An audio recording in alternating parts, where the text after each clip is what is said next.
podcast. I'm Matthew Farrelby, and I'm here with my dad. Sonny Farumbi, welcome. Yeah, I think the intro you wanted to talk about the women's soccer. Yeah, well, I haven't kept up with it really at all, so. the the U.S. women's team, the soccer team, they're still playing the World Cup. As at the time of this recording, I think by the time we are done, by the time this goes out, the the FIFA Women's World Cup will be over. But the U.S. women's team lost to Sweden Okay. 2 days ago in the round of 16. They actually played very well in the group stage. All their three matches, I don't think they lived up to the hype. They are ranked number one in the world, Mm-hmm. so everybody was expecting a lot from them. They won the last two editions of the World Cup, so there were all kind of talks about a three-peat that they will win three in a row. Okay. But their first three matches during the group stages was nothing to write home about. Wow. They they didn't lose any match, but they won only one, and they tied the other two. Okay. And now going into the round of 16, which is knockout stage, where once you lose, you go home. Oh, okay. I'm facing Sweden. Everybody, all the expectations were high for them, and they played well. At least I think it How around much did they lose by? was around 3 o'clock in the morning, so I didn't watch it, but I saw it later in the day. There was actually a tie. It was a Okay. goalless tie. All through the 90 minutes, they played another 30 minutes extra time.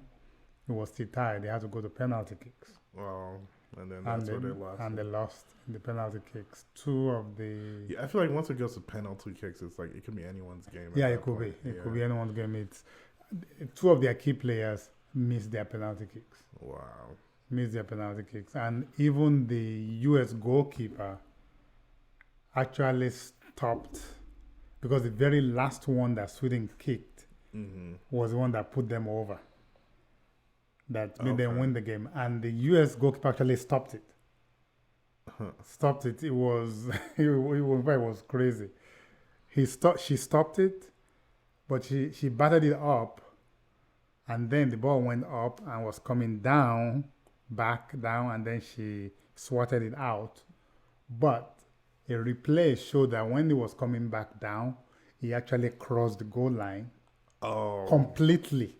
He didn't touch the ground, but they had all these camera technologies that will be able to see Yeah. that he actually completely crossed the line. If part of the ball was touching the line, they would have said it's still on the line. Mm-hmm. But he actually crossed. Maybe they say it was by maybe 1 or 2 millimeters that it crossed before she batted it out, and they had to. Initially, they thought she saved the goal, Yeah. but then they went to the VAR. They call it video referee or something. Video automatic referee. I can't remember what the VAR means. Uh, And then they found out that the ball actually crossed the line. So it was a heart wrenching loss. Yeah, I feel for like them. it's better. That's worse than just having a just complete goal. So Yeah, yeah, it is. It is, yeah. especially when two of your best players missed their penalty kicks. Mm-hmm. But here's the funny thing, and some people may not agree with this. Actually, going to that game, I I think it's just the cockiness of the typical American cockiness that I didn't like. No, I think there was some kind of boasting. They were making mouth, despite the fact that they didn't play well in the first three matches. Yeah, initially. And I thought at least win this game first before you start uh, bragging or something. At least that's the way it felt for me. So as much as I wasn't happy that they And who lost, did they play again? Sweden, Oh yeah, you said Sweden. Yeah. Sweden, and so that was 2 days ago. Funnily enough, the my second country, the other country that I root for, Nigeria, lost yesterday exactly the same way. Wow. They went to extra time and they lost on penalty kicks. Hmm. So I don't know. Maybe I won't watch anymore until the final, but we'll see. But now I don't have any team to root for. So who's left then? Well, it's Or is there still it's some in the games? quarterfinal, so Yeah. there are 8 teams left. I don't know if they have played all of them as today, but I know Australia is true. Okay. Australia is one of the hosts. Australia and New Zealand are hosting it. Mm-hmm. New Zealand did not make it out of the group stage; they are already gone. But Australia is true. The Netherlands is true. Spain is true. Denmark. No, actually, Australia defeated Denmark in the round of 16. So Hmm. England is true. England is one that defeated Nigeria. Mm-hmm. So, Wow. well, we'll see. Once again, by the time this episode goes out, I think the World Cup will be over. They will have had a winner. And funny enough, Brazil, I'm thinking they're usually ranked in the top 5 Mm-hmm. in both men and women. Brazil did not make it out of the group stage. Oh wow. Yeah. So, but anyway, that's just football. Well, soccer, so call it here. But the rest of the world call it football. Yeah. So I think we also wanted to talk about some future tech products that are going to change the world or are changing the world. I think some of these may have Oh, Might have- there are claims that they will change the world. yeah might have already been implemented or have soon to be implemented. So the first one is drones that put out fires. Yeah. That one actually, it's going to be interesting, and they're saying the expected rollout is unknown. They don't know when it's going to come out. Mm-hmm. But the first time I heard it, I thought, okay, the drone is going to be carrying water or something. But it looks like it's going to be using sound. It's going to be using sound okay. waves tuned to a particular frequency to actually take out the fire, which is kind of cool. Yeah, and I'm seeing here it's mainly towards like bush and wildfires. Yes. Because a house fire, you still need someone to go inside Oh, out, yes, unless you have yes. like a smaller drone. Yes. Which I don't know. Well, yeah, the fires Exactly. we are talking about are all the ones that have been raging over the last few months. Right, All those yeah. ones in Canada and in California, all those wildfires that it's difficult to contain. They have firefighters from all over the country flowing in there, and they still can't contain it. So with this one, you can send drones in to emit these sounds at particular frequencies that will put out the fire. That's it's going to make it a lot more efficient. I think it will save lives. Yeah, definitely for the people who are trying to Yeah. put out the fires too, having them less at risk and can be further away Yeah. or just control. Yeah, that would be something good. I hope that comes out very, very soon, because every year now we're having these raging wildfires all over the place. We've always had them here in the States, especially in California, almost every year. Mm-hmm. But this year there's been a lot in the news because of Canada. A lot Yeah. in Canada, and then all the fumes and the smoke blowing over there. Here in the south, there's so much bad air quality. Yeah, I know we had it pretty bad like a couple months ago because I remember I was driving home from work and I saw it was like really hazy and I was wondering what was happening because I thought it had to be something local, but when I looked it up, it was all the fires from Canada. that had, Yeah. And imagine by the time it gets to us here in Nebraska, it has gone through North Dakota, South Dakota, and even on the East Coast too. There was a time last month that almost the whole of New York was engulfed, and they were talking about the air quality was very bad. They were asking people to not go outside because yeah. you breathe all those particles in. It can cause a lot of trouble. So that would be a good thing to be able to see. Yeah, it says it uses sound frequencies to temporarily cut off the Inferno's oxygen supply. Okay. So yeah, I guess it's cutting off the oxygen to the fire, which will in turn Put out the put fire. it out. So That's good. Yeah, the next one, the next technology, which actually I think it may be around already, or some kind of. I would form of it. imagine there's some testing already that's out there for this. I don't know Yeah.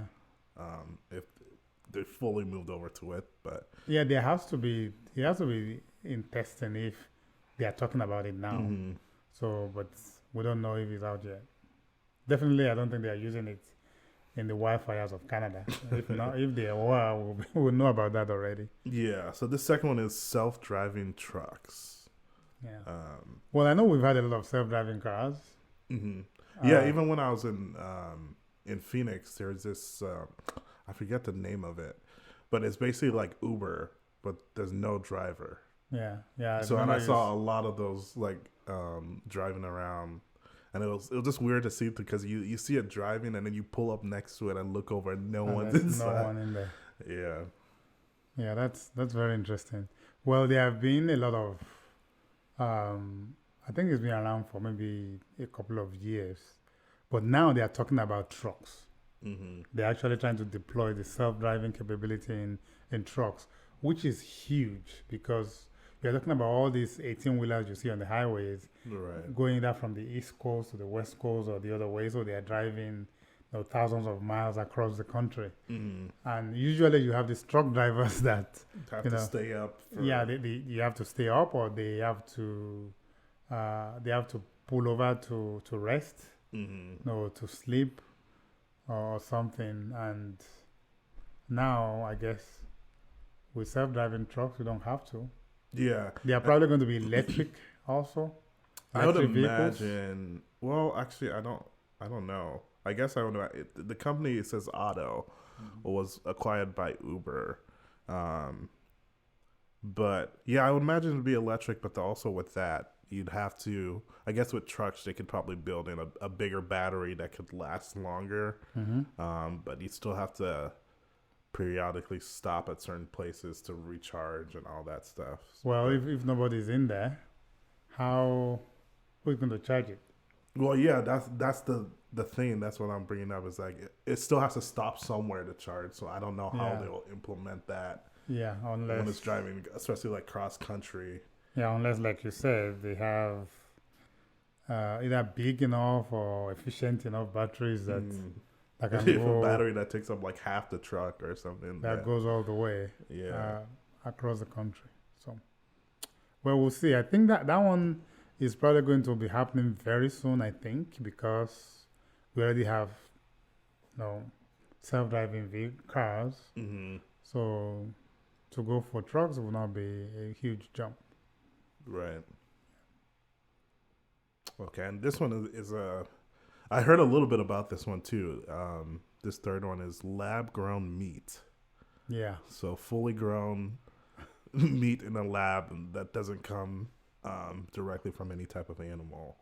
Okay, that one, even as someone who knows quite a bit about science and things like that, who embraces it, I'm kind of skeptical about that one. I don't know if I want to eat lab-grown meat. Honestly.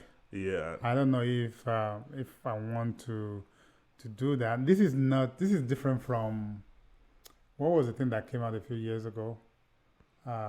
Plant-based meat. Oh, plant-based, yeah. Or plant-based burgers or something. So this is not that. This is actually meat that is grown in a lab. Meat that's like grown in a lab to, I guess, the cells are actually grown. Yeah, the actual meat is grown in a petri dish or something. Right. So they are not from real live animals that were living before. So I don't know. I don't know if I'm going to eat a lab-grown chicken or anything like that. Yeah, I mean, I think I'll stick to regular meat, but also I just don't know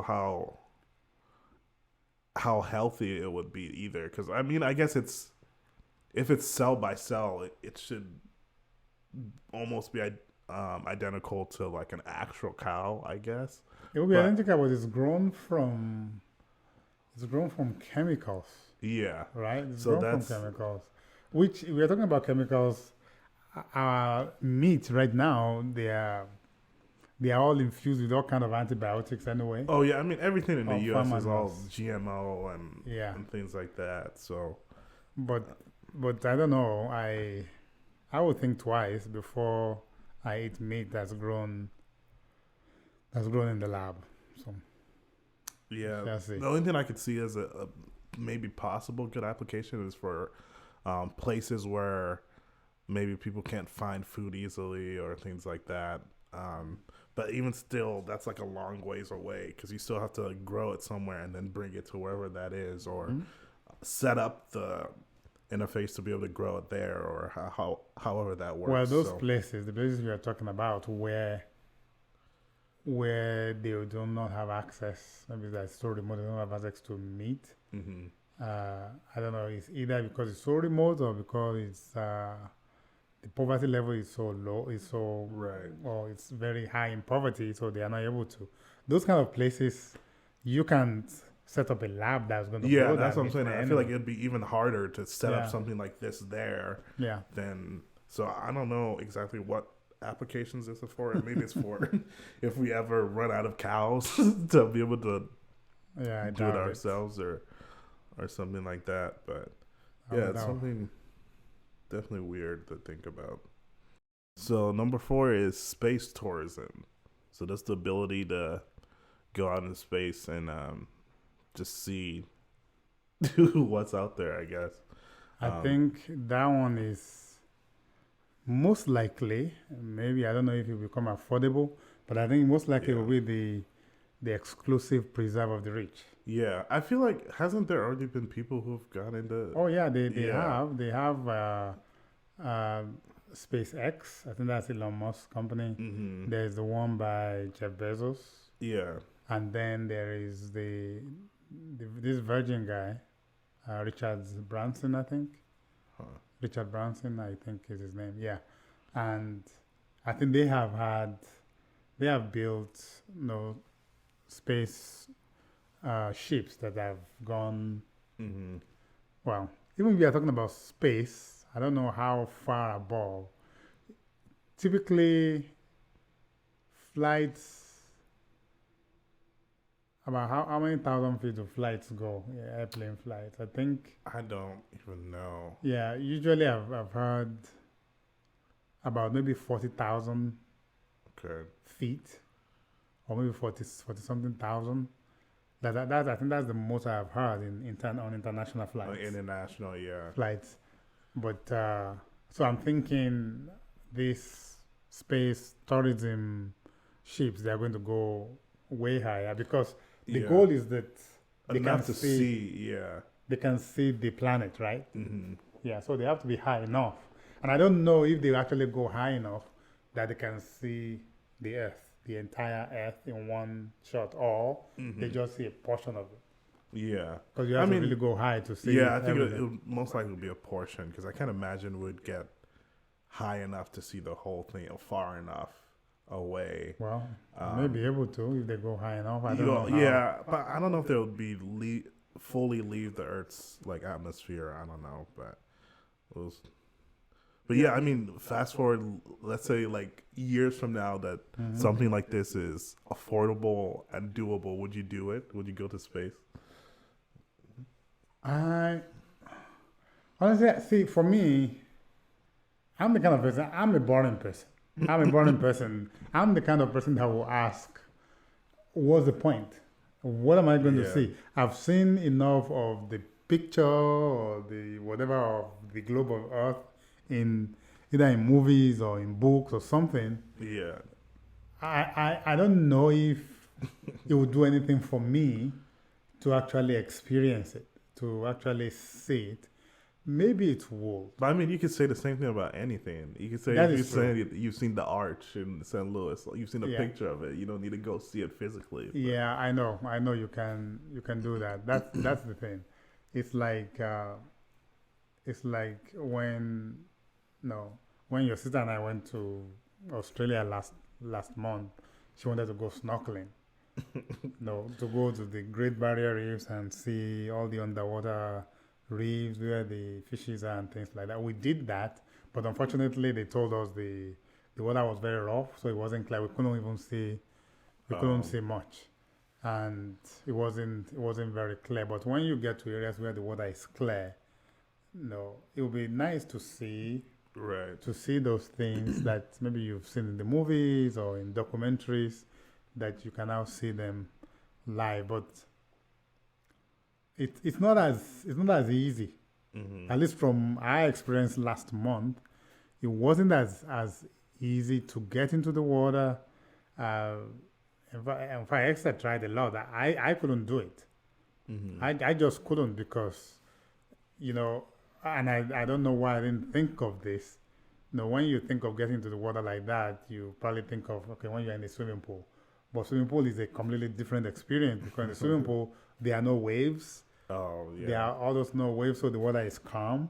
Mm-hmm. This one, you are in the middle of the ocean, it's not calm. There are, you know, waves going up and down. Secondly, the bottom of the ocean is not smooth like a swimming pool. You know, Yeah. there are all these jagged rocks and things at the bottom that Yeah. it was uh, it was kind of difficult, at least for me. Some people did it.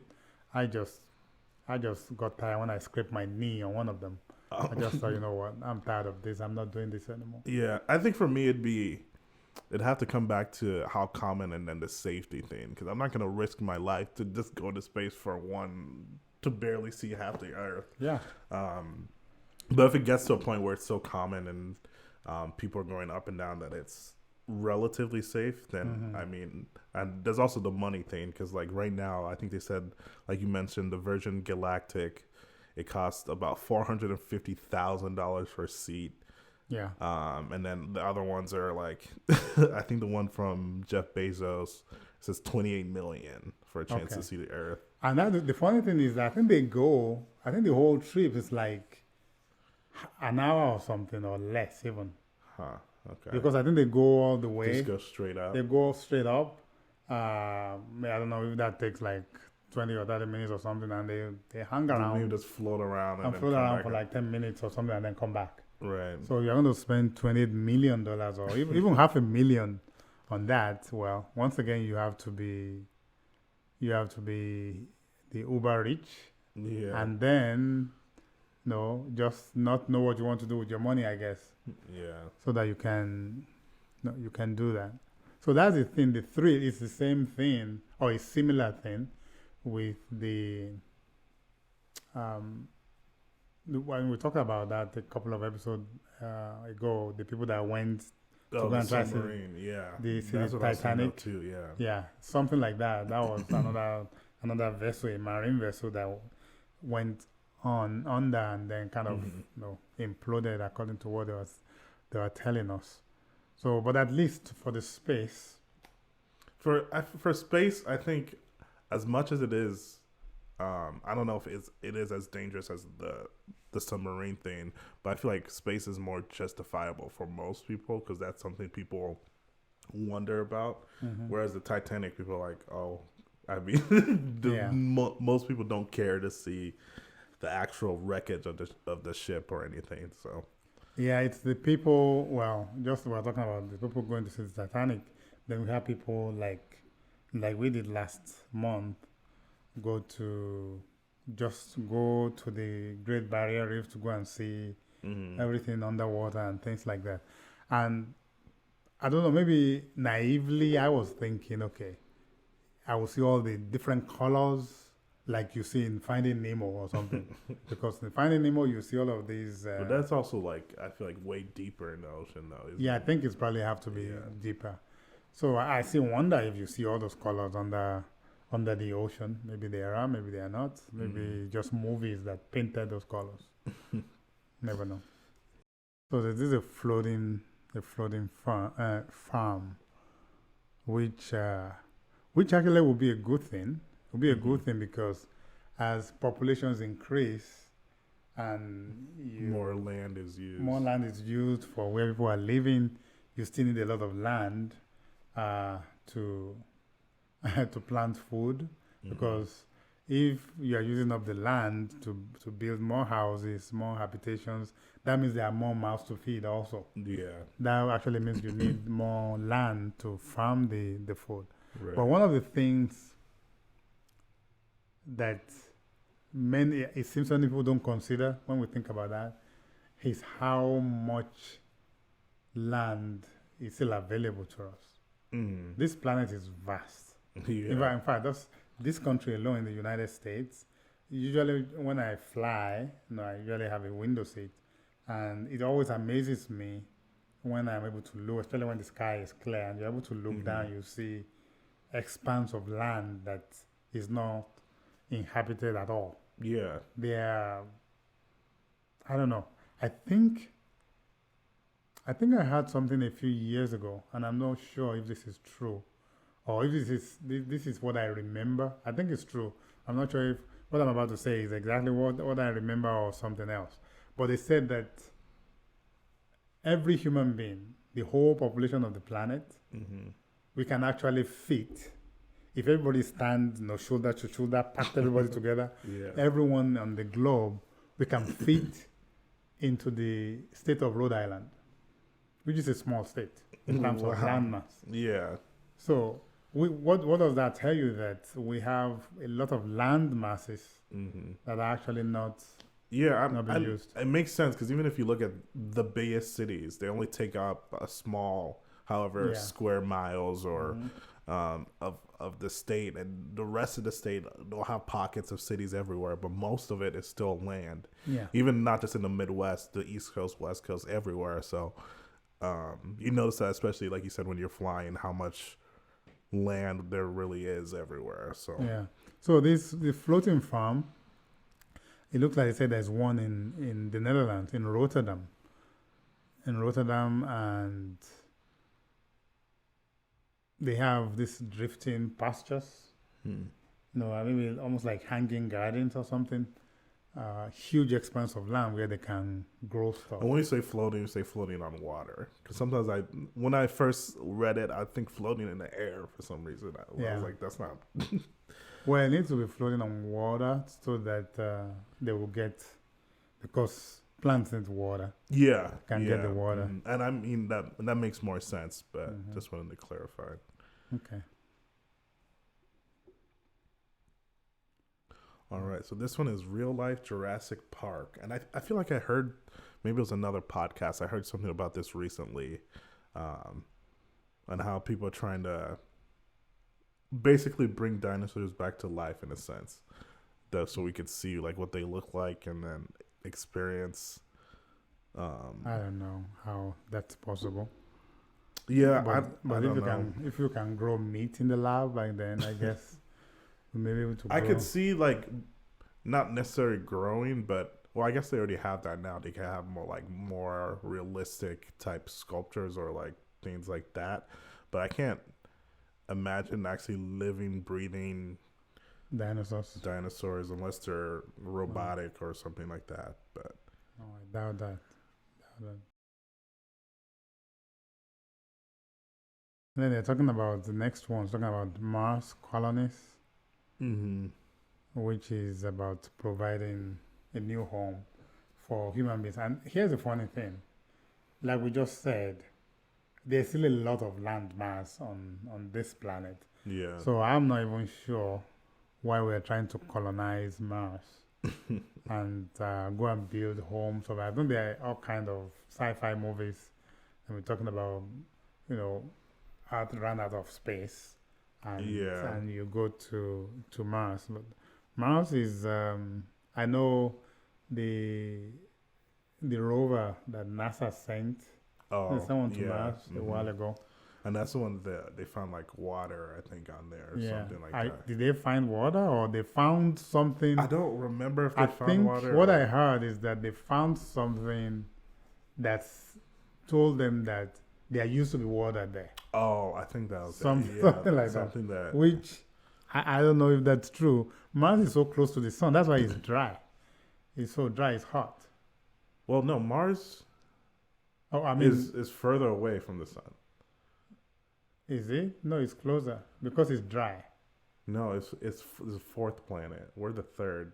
Is it? Yeah, it's Mercury, Venus, Earth, and then Mars. So it's further away from it. I think it is drier, but I don't know. Maybe it has to do with its orbit. So does that mean it's colder then? It will be colder? I would imagine it. I think it's colder. Okay, I thought because it looks dry, because all the pictures of Mars that we see is like a desert or something. Yeah, it looks like rock, or I don't even know what technically material it is. But Mars is further away. So. Well, according to some studies that have been done, though, it looks like Earth, our planet, and its orbit is in the, I forgot the zone they call it. some kind of zone where it's life, no, carbon-based life forms like us is sustainable. Mm-hmm. If you go closer to which one is the third planet? I don't know. We are the Yeah, yeah. So if you go closer to if you go further away from the sun, that's when it's uninhabitable. No, both. Or closer, yeah, either one. Either one. If you go closer yeah. to the sun, you burn up because it's Yeah. too hot. If you go further away, you kind of freeze to death. Mhm. So I think that is the Goldilocks, is what they call it. The Goldilocks zone is where Earth is. That we're in that zone where life is sustainable. But no, people continue to look for life on other planets. I say good luck. Yeah. And that's also a thing where, like you mentioned, movies where they say like Earth becomes uninhabitable because of whatever pollution or that. Or nuclear war or something. Yeah. So. All right. So what's the next one? Next one is digital twins. What's that about? So, I'm trying to see exactly what this one is. I think it basically creates a digital copy of your health or of your I don't know how to describe it, a bit of you to monitor your health over time, basically. Oh, so it's not like you actually they create a new version of you. So a digital twin, since it's digital, will be in a sense, and kind it's of a copy of you in digital format. Yeah, and they said it's to predict illnesses, so to see like maybe if you continue the same habits where you'd be 10, 20, 30 years from then or something like that. I don't know if you've seen the show Black Mirror. I think I showed you an episode once. Maybe. What's that about? It's basically future stuff. So I'm trying to think of an episode. Is it real stuff or just sci-fi? No, well, it's sci-fi, but it's funny because it was right before COVID hit. There was a lot of stuff that like happened in Black Mirror that are like actually like starting to happen in real life. Oh. And then for a while they like stopped making new seasons because they're like, this is getting too close to hitting too close to home or something like that. Like what? What did they do that started happening? I don't know if there was anything specific that I can remember. But there's one that's like has these like contact lenses that like records everything you see. Oh, like things like that, like little things of like scientific things. And then there was one in this latest season that there was these two people who were in space, but they were able to take like almost like a clone of them, but it was like a robot that they could access on Earth. So they could like go into this machine in space and then be on Earth. So access like that clone robot person and like be home and like be with their family. Oh, so it's like supposed to be for astronauts or something? Yeah, so in that episode, it's like two astronauts, and that episode got kind of weird, but that's interesting. Yeah, it's two astronauts, and they like whenever they want to, maybe right before they go to sleep or something, they'll go in and like be on Earth whenever they don't need to be working on something in space. They be on Earth, that you look like to them that they're on Earth. They're with their families. So I don't know exactly. So there's a robot copy of them here. Yeah, and it looks exactly like them. So, but it's fully synthetic. So it's a fully like human looking version of them. So but they can see, and I think they can feel. So they can just like talk to their family like as they normally would.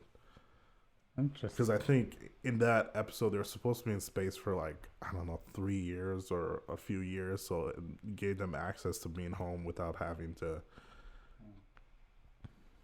That's interesting. Yeah. All right. What's the next one?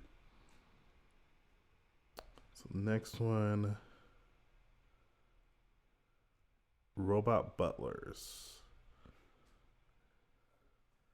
And this could be something I could see. I feel like I've seen some things of robots that like carry groceries or this little baskets that follow you. We already have robots, vacuuming the floor. Yeah. We already have robots. I believe there are some already mowing the lawn. Well, yeah, there's like there are those like Roomba kind of a thing. mm-hmm, The one that mows the lawn. We have Roomba that cleans the floor mm-hmm. now.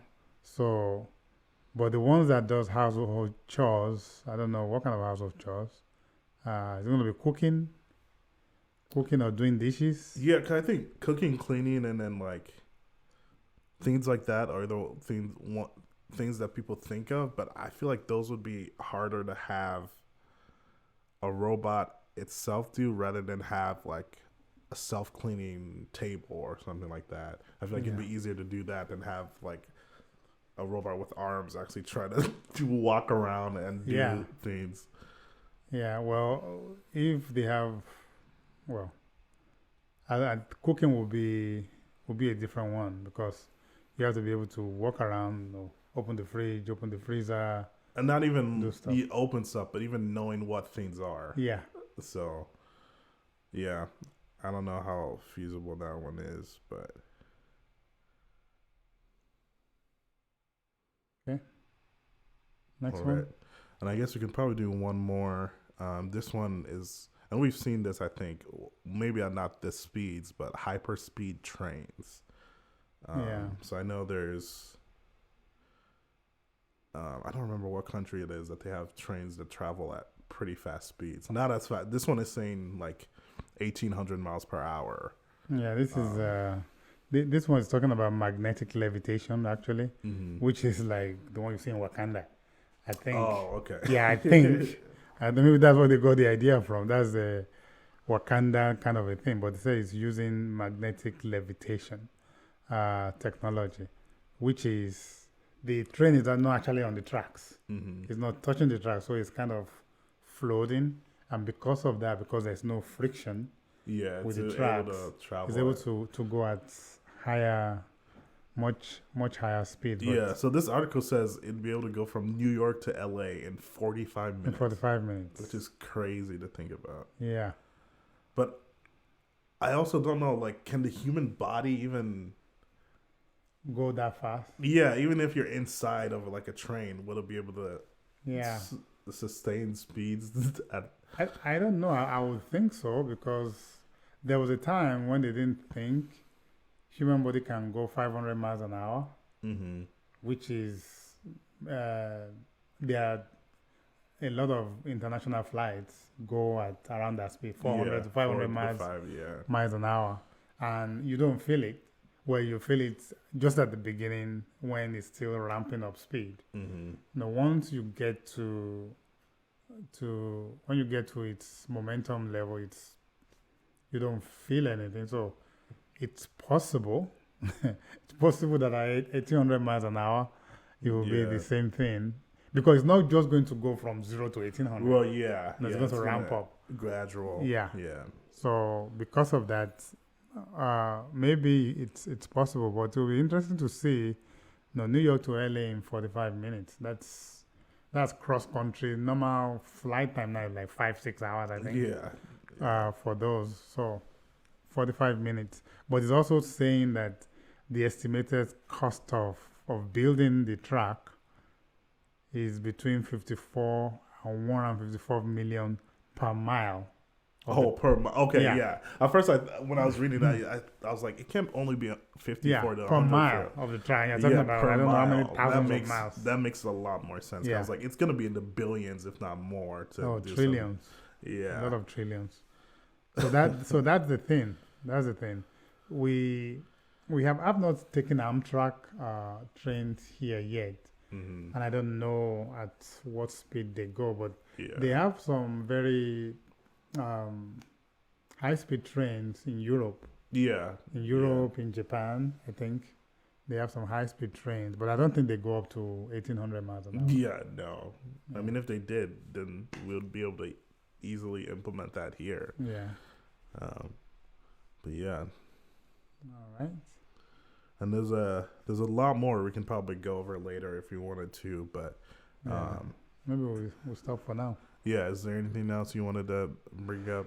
No, not really. I'm just it's just interesting to see all these technologies. When you hear about all these things, I'm always wondering. Maybe as an engineer, I'm always wondering So what's the new tech? What's the new thing that's going to come out? What are the new things that we are going to cook up? And it's so strange that the ingenuity or the innovative mind that we have as human beings, that I believe God has given us, that we can come up with a lot of all these things. Mm-hmm. You know, if you think about it, 20, 25 years ago, you know, there were no smartphones. Yeah, how quickly technology has moved is how quickly everything has moved. I remember when I was actually in college, we were counting the CPUs, the central processing unit, in the brain of the computers. Well, now a lot of them in our phones too. The CPUs, they were counting the number of transistors. You know, transistors are just little switching things. Yeah. And I still remember a copy of the IEEE magazine that I had in 1989 when they broke what they call the 1 million transistor barrier. When Intel was it was a team of engineers in Intel. At Intel, they were able to eventually pack up to 1 million transistors into one tiny chip. Yeah. And right now, the CPUs in our phones, I don't know how many millions of transistors that they contain. So just thinking about that and thinking about, you know, how technology has grown in leaps and bounds and how newer things are coming up. My hope, though, is that we do not innovate ourselves out of existence. Because it is possible. I was watching a documentary yesterday. I don't know if you've seen it, The Social Dilemma. I've heard of it. I haven't watched it yet. It is eye-opening. It is very, actually, something that I've thought of before. But now, hearing the people who actually worked on those technology, because they are the one that talked about it. A lot of them worked at Google and Facebook, especially with social media, and how what they do not. It's designed to keep you there. Yeah, it's designed to keep you not just keeping you. It's changing the psychology of people. It's changing people's brains. And as I was watching that yesterday, it occurred to me that that's exactly why the world is the way it is today, why we are so polarized. We're talking about how much polarization, how much divided we are, especially here in the United States. It seems to me like social media is contributing a lot to that because of the algorithm is giving people, it's putting people in silos and feeding them the same kind of to what type of what you're looking for. What you are looking for. And so you think, and here's the thing that I didn't think of before, that you think that when you search for a particular news item, that what you are saying is the same thing as I'm saying. And those people said, no, you are not saying the same thing. Even when you search for the same thing, when you do a Google search for exactly the same thing, they said the results that you will see, what the system will feed you, is dependent on your zip code, where you are, because it knows your location, where you are, and also some of your tendencies and things that it knows that you like. That's what you see. So you may search for the same thing. You are not actually getting the same thing. Right. You are getting something that is being fed to you because they know you like that. So people are getting more polarized. People are getting angry that look at all this information that is there about these people doing this, doing that, and things like that. Meanwhile, the other person is not seeing that same information. Yeah. So no wonder we are much more polarized. And that's why people's information is so vital to like a lot of these companies that sell your information and stuff. Yeah. They can tailor certain things based on your history, based on what you searched for, based on so many things that is it. Make you more likely to either buy certain things or to search certain things. Yeah. So it is scary. It is very scary. But anyway, so those are the kind of things that it just occurred to me. And as much as innovation is good, we are developing new technology, new things. My hope is that we do not innovate ourselves out of existence, because some of these things now is affecting human psychology, the way we think, the way we process things. And that's why some people are willing to go to war because of some of these things. It's translating into some really real physical threats now, right, in so many areas. So yeah. My thing, and we talked about AI before, because I was watching this video this last week, on it was the new features with I think Photoshop and Adobe implemented, that it's able to, with AI, generate a lot of things. So this person took like a frame from a video and he just cut it like so it's just like his face, and then he with the new program now you can have it generate almost anything. So you can say he cut it out and made it bigger, so there's just like open like space, and then he told it generate a background. So it generates like a realistic looking background based on like, and then he can like circle certain parts of the wall and be like, put a picture frame here, and it'll generate a picture frame on the wall in the background that he's already put in. So I think things like that, with like, we've already talked about AI, but it can also affect creativity, because it can be like people can get lazy about certain things. If it's way easier to just type in and just have it, it can definitely be an asset, but it can also be something that, well, it's creativity, but one of the things, actually, as you're thinking of, as you're saying that, one of the things I'm thinking is that people who have some kind of ulterior motives, they can seize on that and use it for stuff. That's why you have deep fake videos now. Oh yeah. So because of AI and having people's images, their voice that can be replicated, people can produce videos of you doing stuff that you didn't do. Right. Yeah. For example. So those are the kind of things that it's while there are positive sides of it, there are also a lot of downsides. That if you want to put somebody in trouble and you have the means, you can create a video of them robbing a bank or something. Yeah. And then turning them to the authorities, and they didn't know anything about it. So those are the kind of things that worries me, and it's because this technology, they are created for good, but because of our human tendencies, our evil tendencies as human beings, we can turn them around and use them for evil. So, unfortunately. But